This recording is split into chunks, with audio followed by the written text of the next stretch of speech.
Hello friends, आज की कहानी है हिमालय की गोद में बसे एक छोटे से गांव में, जहां बर्फीली हवाएं हर रात रहस्य में कहानियां फुसफुसाती थी। एक पुरानी हवेली खड़ी थी। लोग कहते थे कि उस हवेली में एक काली किताब छिपी है। ये कोई साधारण किताब नहीं थी, इसमें प्राचीन मंत्र और जादुई शक्तियाँ कैद थी जो किसी को भी अकल्पनीय शक्ति दे सकती थी, लेकिन बदले में एक भयानक कीमत वसूलती थी। गांव का एक जवान लड़का जिसका नाम आर्यन था, बहुत जिज्ञासु और निडर था। उसने इन कहानियों को सिर्फ कहानियाँ नहीं माना, उसके मन में उस काली किताब को ढूंढने की धुन सवार हो गई। एक सर्द रात जब चांद बादलों के पीछे छिपा था, आर्यन चोरी छिपे उस हवेली में घुस गया। हवेली के अंदर का माहौल बहुत डरावना था। धूल भरी सीढ़ियाँ, टूटे हुए फर्नीचर और हर कोने में मकड़ी के जाले, जैसे समय यहाँ थम सा गया हो। आर्यन ने कई कमरों की तलाशी ली। उसकी नज़र एक पुरानी लकड़ी के संदूक पर पड़ी जो एक अंधेरे कोने में पड़ा था।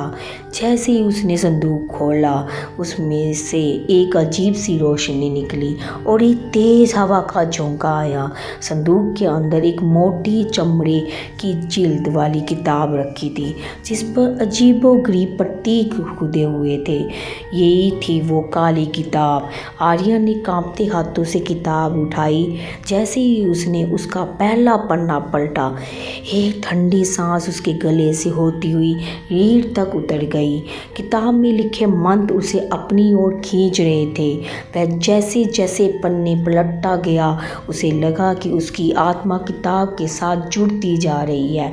उसने देखा कि किताब में ना सिर्फ जादुई शक्तियाँ थी, बल्कि उसके अपने सबसे गहरे डर और लालच भी प्रतिबिंब हो रहे थे। जैसे ही उसने एक मंत्र को जोर से पढ़ा, हवेली की दीवारें कांपने लगी और एक तेज गड़गड़ाहट के साथ चारों ओर अंधेरा छा गया। आर्यन ने महसूस किया कि उसे असीमित शक्ति मिल रही है। वह अब कुछ भी कर सकता था, लेकिन इस शक्ति के साथ एक भयानक आवाज़ भी उसके कानों में गूंजने लगी, जो उसे लगातार कुछ बुरा करने के लिए उकसा रही थी। आर्यन पहले तो इस शक्ति से मोहित हुआ, लेकिन धीरे धीरे उसे एहसास हुआ कि यह शक्ति उसे अंदर से खोखला कर रही है। उसे अब गांव के लोग, उसके दोस्त, सब दुश्मन लगने लगे थे। उसके मन में सिर्फ और सिर्फ खुद को सबसे शक्तिशाली बनाने की इच्छा रह गई थी। एक दिन उसने अपने गुरु, एक ज्ञानी साधु के बारे में सोचा, जिन्होंने उसे हमेशा लालच और शक्ति के बुरे प्रभावों के बारे में बताया था। उसे अपनी गलती का एहसास हुआ। वह समझ गया कि यह किताब उसे सिर्फ विनाश की ओर ले जा रही है। उसने ठान लिया कि वह इस किताब की शक्ति को अपने ऊपर हावी नहीं होने देगा। आर्यन ने वापस हवेली में जाकर उस किताब को उसी संदूक में रखने का फैसला किया। जब वह फिर से हवेली में पहुंचा, तो उसे लगा कि किताब उसे रोकने की कोशिश कर रही है। जैसे ही उसने किताब को संदूक में रखा, एक तेज रोशनी हुई और हवेली में धमाका हुआ। जब धुआं छटा, तो संदूक और किताब दोनों गायब हो चुके थे।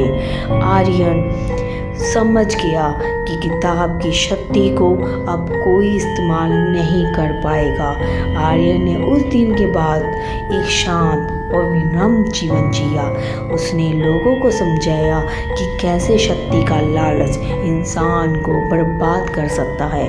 गांव के लोग अब भी उस काली किताब की कहानियाँ सुनाते हैं, लेकिन अब ये कहानियाँ सिर्फ रहस्य और डर की नहीं, बल्कि एक सबक की भी हैं कि कुछ चीज़ों को उनके हाल पर छोड़ देना ही बेहतर होता है। धन्यवाद।